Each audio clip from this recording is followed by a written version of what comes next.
അപ്പോൾ ഓപ്പറേഷന് ശേഷം എന്നോട് ഡോക്ടർ കുറച്ച് നേരം നടക്കണമെന്ന് പറഞ്ഞ് ഞാൻ ഇങ്ങനെ റോഡിലോട്ട് ഇറങ്ങിയപ്പോഴാണ് നമ്മുടെ മോനും കൊച്ചുമോളും കൂടെ രണ്ടുപേരും കൂടെ റോഡിൽ കൂടെ നടക്കാനായിട്ട് ഇറങ്ങിയത്. ആളെന്നെ കണ്ടപ്പോഴത്തേക്ക് പിന്നെ ഇങ്ങോട്ടും പോയില്ല. അവളുടെ വിചാരം ഞാൻ അവളെ ഇട്ടിട്ട് എങ്ങോട്ടെങ്കിലും പോകുന്നതാണ്. അവൾ തിരിഞ്ഞ് കറങ്ങി നിൽക്കുവാണേ. എത്ര പറഞ്ഞിട്ട് അവൾ പോകുന്നില്ല. അങ്ങനെ ഞാൻ മാക്സിമം ശ്രമിച്ചു. പക്ഷെ ആദ്യമായിട്ടാണ് ആളുടെ കഴുത്തിൽ ലീഷ് ഇടുന്നത് കേട്ടോ. അവൾക്ക് അതിൻ്റെ ഒരു ഇറിറ്റേഷൻ ഉണ്ടെങ്കിൽ കുഴപ്പമൊന്നുമില്ല, ഇതൊക്കെ ശീലിപ്പിക്കണമല്ലോ. പിന്നെ ആണെങ്കിൽ എവിടെ തുറന്നു വിട്ടാലും ഇപ്പോൾ 2-3 വീടുണ്ടായി വീടിൻ്റെ അടുത്ത് തന്നെ. അവിടെ ചെന്ന് അവരുടെ വീട്ടിൽ ചെന്ന് കയറിയിരിപ്പാണ് ആളുടെ ജോലി. വായിന്നോട്ടം എന്ന് പറഞ്ഞാൽ പിന്നെ അവളുടെ ഒരു പ്രത്യേക കലയാണല്ലോ. എങ്ങനെന്നൊക്കെ നോക്കിയാൽ അവൾക്ക് ഒട്ടും വിശ്വാസമില്ല കേട്ടോ. റോഡിലോട്ട് പോകുന്നെങ്കിൽ ഞാനുണ്ടോ എന്നുള്ളൊരു നോട്ടാണ് നോക്കുന്നത്. അങ്ങനെ ഞങ്ങളെല്ലാം കൂടെ നേരെ തൊട്ട് ഫ്രണ്ടിൽ ഒരു ചെറിയൊരു ഷോപ്പുണ്ട് കേട്ടോ. കുഞ്ഞൊരു കടയാണ്. നമ്മൾ അത്യാവശ്യമുള്ള കാര്യങ്ങൾ എന്ന് വെച്ചാൽ വെള്ളമായാലും അത്യാവശ്യം കുഞ്ഞുങ്ങൾക്കുള്ള ലേസ് ഇങ്ങനെയുള്ള സാധനങ്ങളൊക്കെ പോയി മുട്ടയാണെങ്കിലൊക്കെ അവിടെ നിന്നാണ് വാങ്ങിക്കുന്നത്. അങ്ങനെ ഈ ഷോപ്പിലോട്ട് വന്ന് കയറി ഭയങ്കര ടയർഡായിപ്പോ. എന്ന് വെച്ചാൽ നല്ല ചൂടാണ്. അവർക്ക് എവിടെ കിട്ടിയാലും കിടക്കുന്നിട്ട് ഒറ്റ കിടത്താണ് അവിടെ കിടക്കുന്നത്.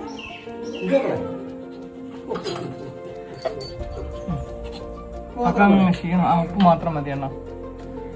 ജാനിക്കങ്ങ് ക്ഷീണമാങ്ങ തവള കുഞ്ഞ് കിടക്കുന്നതിട്ട് അങ്ങ് കിടക്കുവാങ്ങ്.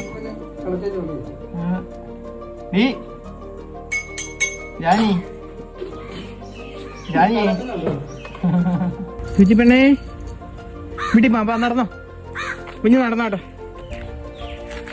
ഓടിക്കോ, വിട്ടേരെ ഓടിക്കോളൂ. ഓക്കോ ബാ.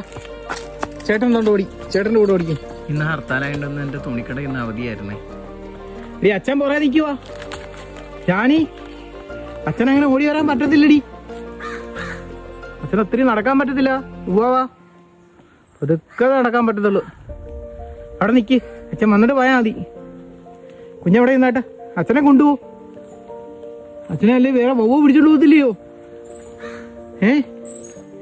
അവിടെ നിൽക്കി. നല്ലപോലെ അണയ്ക്കുന്നു. അച്ഛൻ അവിടെ നിൽക്കി. ഞാനീ അച്ഛനെ കൂടെ കൊണ്ടുപോ. വാ. അനി കുഞ്ഞു നടന്നോ. ഇനി നടന്നോ. താഴോട്ട് പൊക്ക. താഴോട്ട് പോയട്ടെ.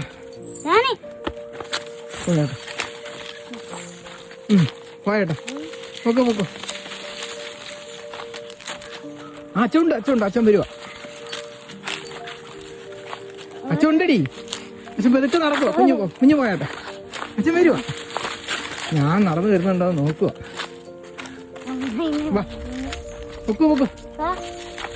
പിന്നെ അവക്കറിയാം എന്തായാലും ഞാൻ വീട്ടിലോട്ടേ പോകത്തുള്ളൂ എന്ന് പറയേണ്ട താമസം. ഒറ്റ ഓട്ടമാണ് മിന്നൽ വേഗത്തിൽ. മോളെ